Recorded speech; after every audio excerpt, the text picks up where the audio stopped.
Welcome to Dano Does... Oh, wait a second. Welcome to Dano Does Things. As I've been home, I've been looking for ways to spruce up and beautify my spaces. I've seen a lot of moon phase art, which I really enjoy, and I had these tiny 2x2 inch canvases that I've been wanting to use for a while, so I thought it would be interesting to paint a different phase on each one and then line them up. Are these astrologically accurate? Of course not, but they look really cool hung up in a row. So let's get into this fun, albeit messy, craft. To paint the background for the moons, I'm using acrylic paints in black, navy, purple, and white.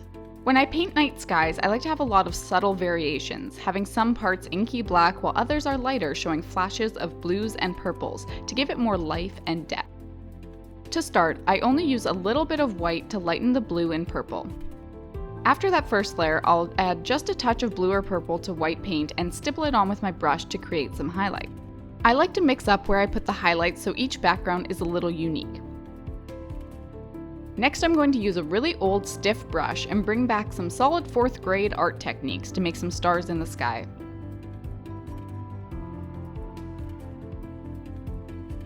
Now it's time to paint the moons. I'm doing one as a full circle, 2 as sort of half circles, and then 2 slivers of moon. When I arrange them in the end, they'll be mirror images of each other, but I find it easier to get them to be relatively the same size if I paint them in the same direction to start. I'm also not really worrying too much about how clean and precise the edges are right now because I'll go back in later to clean them up. Now we're just going to layer different colors over the moons, starting with white to make certain places a little more opaque, which makes the darker parts look more like craters and less like I just didn't use enough paint. I then went quickly back in and made the dark spot a little bit bigger on the half moons.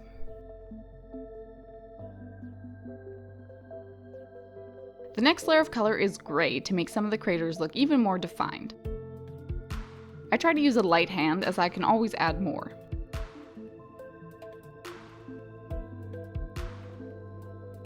Now I'm taking a peach color, which if you don't have, you can use white with a tiny touch of red, and stipple that on.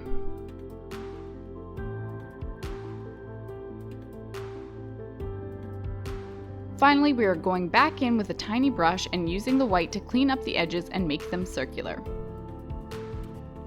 After I make the line, I like to blend the white inwards a little bit so it doesn't look like a solid ring around the moon. I try to take my time doing the outline so I can just do one pass and not have to keep making the moon bigger to make sure the lines are even.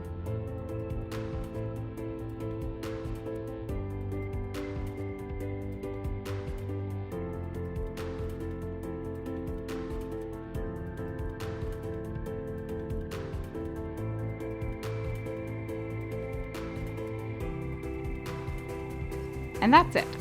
I haven't decided whether I'll hang this over my vanity, my stove, or start some sort of witchy altar, but I really enjoy how this came out and I hope you enjoyed it too.